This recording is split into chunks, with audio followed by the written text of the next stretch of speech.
Welcome to the DevReady Podcast. On today's episode of the DevReady Podcast, I have Kara Zervides joining me. Hi, Anthony. Nice to be here today.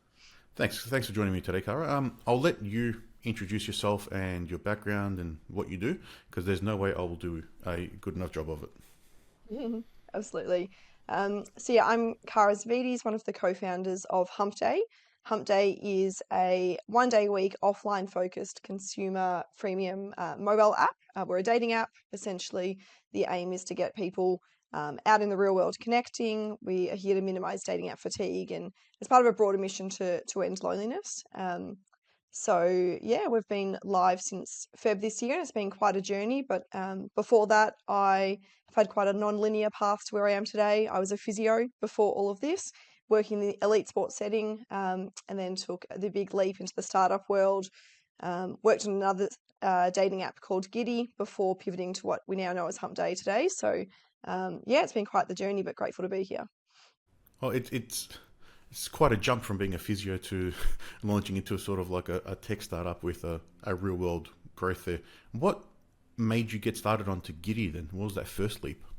Yeah, so I guess there was aspects of being a physio that I loved and aspects that I didn't enjoy. I guess for me, I loved the problem solving elements of being a physio, and definitely there's a lot of that in being a startup founder. But I guess I just had this burning itch to solve a problem that I really deeply cared about. I am a hopeless romantic and love more than anything in the world. And on the flip side, I've witnessed people that I really care about have a lot of struggles with dating apps, and it got me thinking, why is it that these really good people are being failed by conventional dating apps, and surely there has to be a better solution. And it's quite ironic when I think back at the age of 5, sadly, my parents divorced, and I distinctly remember at that time wanting one thing for my life, which was a long, happy and healthy relationship. And it's amazing how life has a way of working out, and here I am on a mission to help the world achieve just that. It's been quite a journey. I initially started working on Giddy on the side whilst I was working as a physio still, and did a lot of sort of personal and professional upskilling to grow and before I sort of took the leap full time. So it's been amazing. It's quite the journey then. I can understand how the problem solving aspect is definitely a parallel to being a startup founder, because all day long all you're doing is either putting out fires or trying to solve problems. Yeah, literally. It's a roller coaster. That's the challenging part. Yeah. People don't generally talk about that. They only hear about startups when they become an overnight success, not the entire journey that normally everyone goes through. So that's why it's great to share these sort of stories like this on the podcast. So with starting on the side, what was your gate to say, all right, I'm now committing to this full time? Was it a salary thing where you sort of matched what you were earning, or was it when you saw growth? Yeah, so I guess so I worked on Giddy for a year whilst I was still working as a physio, and I learnt a lot about the problem space.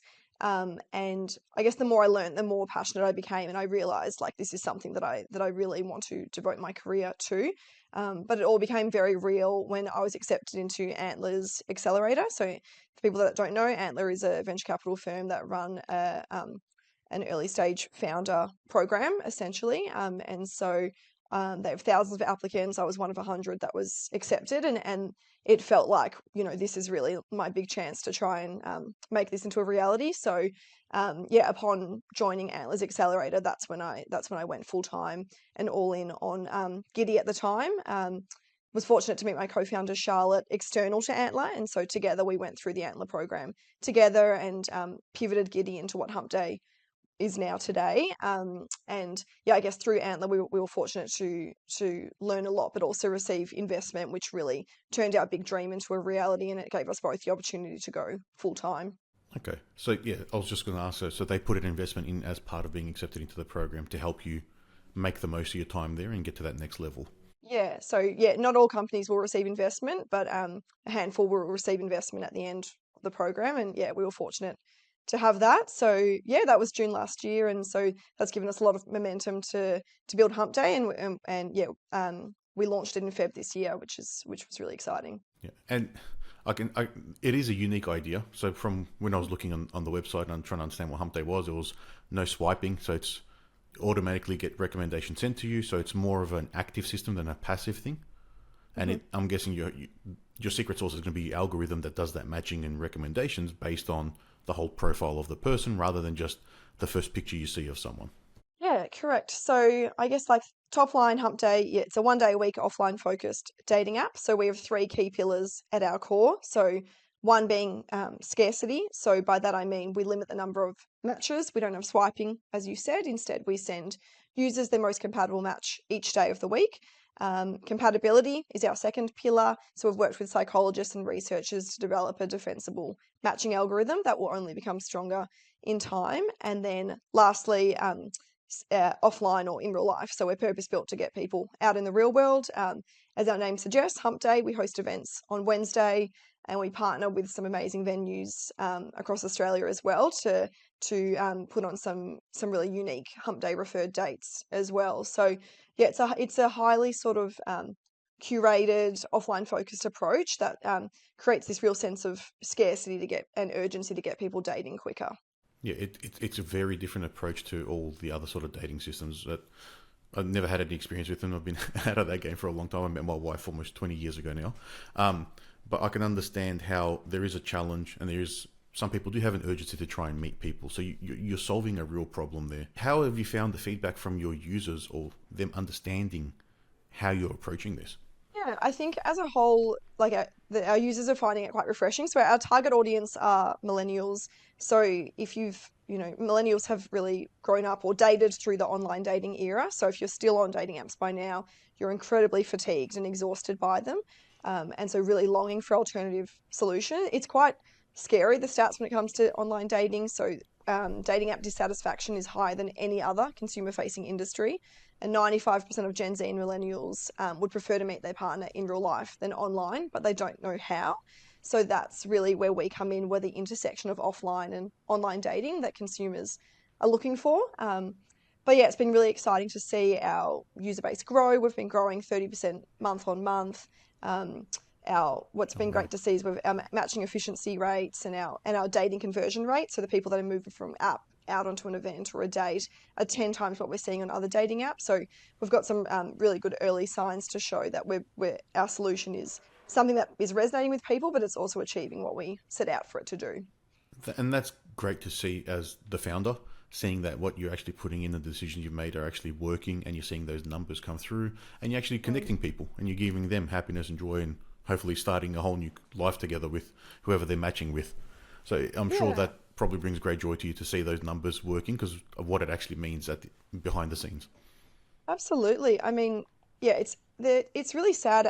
A lot of the incumbents that are out there, there's the models that they have in place are really designed to keep people on dating apps, and so sadly, we're seeing research where swipe-based dating apps are causing reduced self-esteem. They're increasing sort of this fear of being single, the negative effects in terms of depression and anxiety, and they're not actually leading to better outcomes when it comes to people actually getting out and dating. So we're sort of really saddened by that. And then on top of that, we're in this loneliness epidemic. We're seeing like 1 in 3 millennials experiencing loneliness, and the World Health Organization has come out and reported it as a global priority. So when we get the chance to actually, we attend all of our events, and when I get the chance to actually chat to our community and see the gratitude that they have for this solution that we're building, that's allowing them to not just meet the love of their life, but also connect with like-minded singles at an event and feel like they're really part of a community. At the end of the day, that's like really at the source of our why, and that's what motivates us to keep doing what we're doing. Yeah, and having that clear mission is the reason you do what you do, and it's correct. It's very altruistic to what you have there as well, which is trying to bring joy to people and help them connect with other people, which all the other dating apps probably their sole focus to make money is to keep you in the app, paying the month-to-month fees or whatever it may be. It's not a high turnover. So I'm not sure how you're sort of approaching that version of like the monetary model, the monetization model. But how do you sort of differentiate from that with the existing competition? Yeah, so to date, we've been generating revenue through our events and affiliate referral fees. So our affiliate fees are quite a unique commercialization opportunity for us. It's a B2C to B opportunity where we partner with venues or hospitality groups and basically get a clip of the bar spend or a clip of the date for referring people to these premises. So that's a unique opportunity that we get beyond other dating apps. And I guess for us, we're also thinking about retention in a really positive way. We're not a dating app that wants people to be on Humpday forever, but at the same time, we're thinking about, well, how can we provide value to our users, long beyond the match? So for us, how can we be there and, offer them sort of curated dates or events through their dating and their early relationship life cycle so that we can be providing them value and I guess really staying true to our USP, but at the same time being able to monetize consumers and venues through that period and potentially see a higher lifetime period than what you might see on another dating app. So I guess that's how we're thinking about retention. But yeah, we're generating revenue through events at the moment, but that's not our end game. We have a big goal of being a tech company, not an events company. We want to reach venture scale. And so we will be leaning more into those online revenue streams, such as our subscriptions, as our main source of revenue as we mature as a company. Yeah. I think not being in the industry, but the events it's a nice differentiator that you have there. And having that as an option to monetize is very different than what the competition would be doing. Yeah. I correct. mentioned very general knowledge I have in this area, but sorry, I was going to say, yeah. So what you've said there is you've seen a hole in the market. There's dissatisfaction with the current competition that's there. They're all just doing the same thing. You found a way to be different and differentiate from them by sort of twisting the model, because everyone Tinder came out and everyone's all right, now swiping is the new thing, that's the only way you're going to do it. And you've gone against that model. So, all right, how do we actually provide better value and not just base it solely on an image? And then you've twisted sort of the subscription model and moved it to that affiliate marketing almost and referral fees by having the actual real life events in there. And that's a very interesting way to look at an existing market and see a problem, but provide a solution that's not a Me Too solution. So you've had a very unique approach there, which is awesome to see. Yeah, thank you. I feel like, well, obviously it's a busy market, so you need to obviously take a bold approach to stand out. And so that's approach we're taking across everything we do. Like from our name's pretty intentionally tongue-in-cheek and memorable. Our marketing, our concept, our revenue generating stream. So it's sort of intentional through the whole product. But I guess for our events, you're right. I mean, for us, they're revenue generating, but they've also been a tool that we've used to validate Humpday long before we even had an app. They were a tool to sort of validate the problem space and our solution. But they've also been an incredible marketing tactic because they encourage word of mouth referral. A lot of people bring a friend. So it's been this, revenue generating marketing tactic that's allowed us to grow our user base in a really cost effective way. Yeah. And that it does provide you with a way to scale as well globally, because then you can just partner with events organizations or promoters for certain venues who can then help you scale in other locations without you having to be there and run it. So it's a unique position you've got yourself in there. The importance of community and, in building their brand. And so for us, it's been like this intentional, how can we create this offline hook, which is bringing people into the app. So we're building this offline community concurrently to our online community has been really important to us as growing in a scalable way. Yeah, because they're normally two silos. It's offline or online. You don't really mix the two together. This is a unique way to get people online during their workday, and then at a certain time, all right, let's go and put together and see if we can make something happen.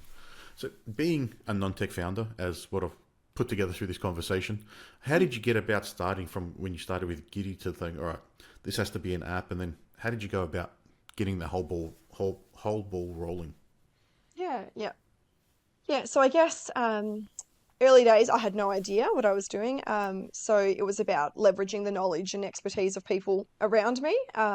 So I very naively started working with a Australian design agency, essentially putting together designs for Giddy. And I mean, I did a lot wrong in that first year, and I think that's been a big learning point is how can I become more efficient and laser focused when I'm building and testing. But I think in that first year I sort of worked with an agency, and I was very fortunate to I guess have lucked out in picking the right one, and they actually were the ones that introduced me to Antler and became quite like the first foundation of my network into the startup community.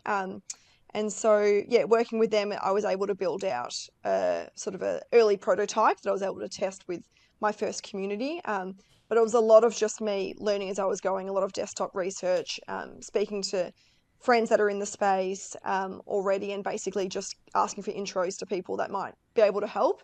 But really, it was when Yeah. I joined Antler, I think that was like the real turning point where, I suddenly had access to a range of investors, advisors, and founders that had, been through it before.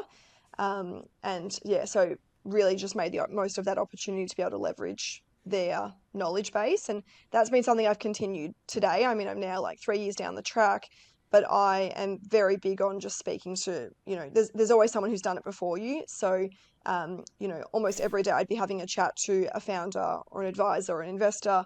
And sometimes that's just cold outreach on LinkedIn. Sometimes it's an intro to someone else. I mean, I'll pretty much always finish a conversation asking, is there someone you think it's worth me speaking to? So I think just through learning through people that have gone before me, that's really put me in good stead to where I am today. And then I was fortunate to meet my co-founder, Charlotte. She brings incredible marketing and PR expertise. She's worked with the likes of Snapchat and Red Balloon. So she's been an incredible asset to Humpday. And then as well as that, we've had a CTO, Pratik, who's been with us since day dot. So he's been able to help us to sort of bridge the gap between us and our developers. So yeah, I guess it's just about like knowing where your strengths and weaknesses lie, and finding people that can complement that, and then people around you who can support you and sort of teach you from their mistakes, I guess.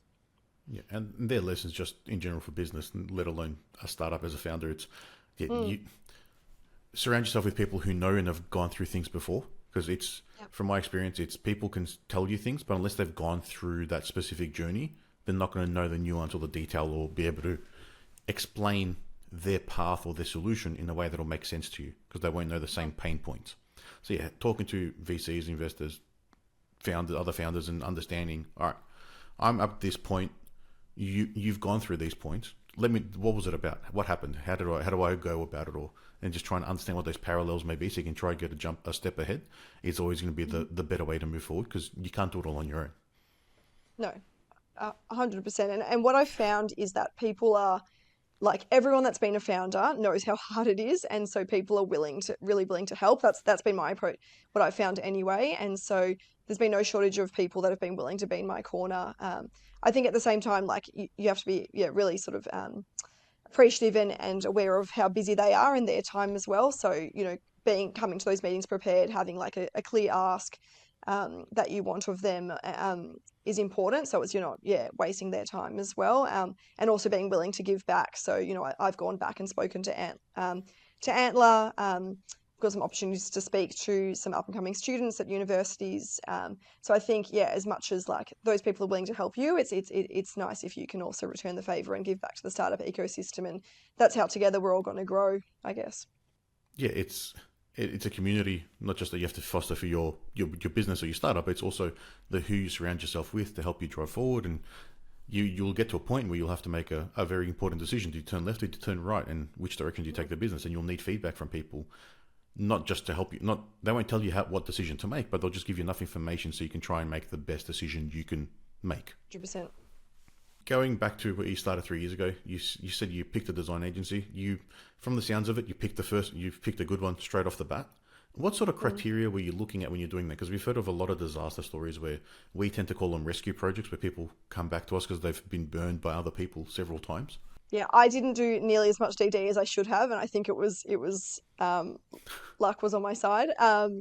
But I guess I did, I looked at reviews. I did speak to some founders that they'd worked with. So I think that's like the ultimate. If you can speak to founders and they've had a positive experience, that's definitely beneficial. But I probably like naively jumped into it. But now I would definitely be doing a bit more DD. I would be, getting sort of chatting to if it is an agency or a developer, whoever it is, I would be, getting sort of multiple candidates, references. I would be definitely cross-checking with someone. I'm of a non-tech background. I'll definitely be having someone with a sort of more tech expertise that can help assess their suitability. because you just don't know what you don't know. I mean, a lot of founders jump into sort of Yeah. building potentially with a language or a code that isn't scalable, or, so I think if you can, have someone with a tech background in your corner to help you make those correct decisions early, that's important. But yeah, I guess it comes down to, what they've built before. Your budget as well is also going to impact what you're Yeah. going to do. And I guess thinking about what you need now, but I guess, why you're building, what's the intention? Are you building for something now? Is it just a quick, lean, cheap MVP to test, and validate? Or is it something that you want to grow with you, and be able to maintain like a scalable, large community? So I think thinking about like your short-term and long-term goals is really important before you make any decisions. Yeah, it definitely is. You have to consider where you want it to go, and then are you willing to, like you said, build that MVP and then throw it away with what you've learned and start the next version. The only difference I'll have is I'll caveat from our perspective as the agency who is trying to get work and work with a client. It's we as Aerion, we do not jump into development straight away. We plan and go through the whole product and understand where you're trying to go first. So we purposely slow down people to speed them up, if that makes sense. Because a lot of people jump into development too quickly and then they have to go back 2-3 steps and start again. And sometimes they have to do that a few times because they keep repeating the same problem. So it's really, along with that, it's being able to get along with the people you're working with. You're choosing to work with an agency or a group of people. You have to be able to get along, be able to communicate, because it's not just an email you're sending. You're going to be talking to these people daily, hourly, working through things, understanding, sitting in workshops for hours at a time. They have to support you, and you have to be able to have that working relationship with them. Yeah, 100%. That's yeah, super important. I mean, making sure that they're a cultural fit. That you're right. That's probably something a miss from my answer. That's probably number one. They're going to be someone who's building and executing your big dream. So you want to make sure that there's someone that you can trust and that you get along with. So yeah, that's crucial. Yeah, from your end, you'd probably want Humpday. If I can suggest them as a match, you'd be good to go. That's it. Yeah. So, along this short journey that you've had, where you've gotten to a point where everything's working, and you've tested the different models, and you sort of know your path forward, have you had any sort of key mistakes or key learnings you'd be willing to share about something that happened, and you're like, all right, this was a pivot, or we learned not to do something from? Yeah, I think it probably comes back to it probably most comes back to knowing how to be really like sort of laser focused, and being able to test and learn quickly. So I think like that's important in terms of, staying lean, not only to minimize your burn, but also to being like really laser focused so that you're efficiently prioritizing like growth above all else. So that can be in anything that you're doing. It could be in the product, it could be in your user acquisition, it could be when you're monetizing. So examples for Humpday, I think early days we were probably like, trying to do too much all at once, and we didn't know what was working and what wasn't. So now we are quite laser focused. So for example, recently we made a change to our onboarding flow, and the big North Star metric we're wanting to see was whether it was affecting our retention through onboarding. So we could really like make that change, and really thoroughly measure the impact it was having on that, but then also on, matches that were available, or the daily, weekly, monthly active users, for example. So I think making one change and being able to directly like correlate the impact back to that is really important. And the same goes from a marketing perspective, being able to, have a really adopt a clear and methodical and layered go to market, so that you know what's working. Obviously with starting a startup, it's almost like about just trying everything and seeing what sticks. But it's knowing that you've tried one thing. Is it working? Yes, let's double down on that. If not, let's disregard that. And I think the same goes when you go to monetize. Like don't overcomplicate your product. Maybe have one feature that you're really trying to drive in on to focus on retention.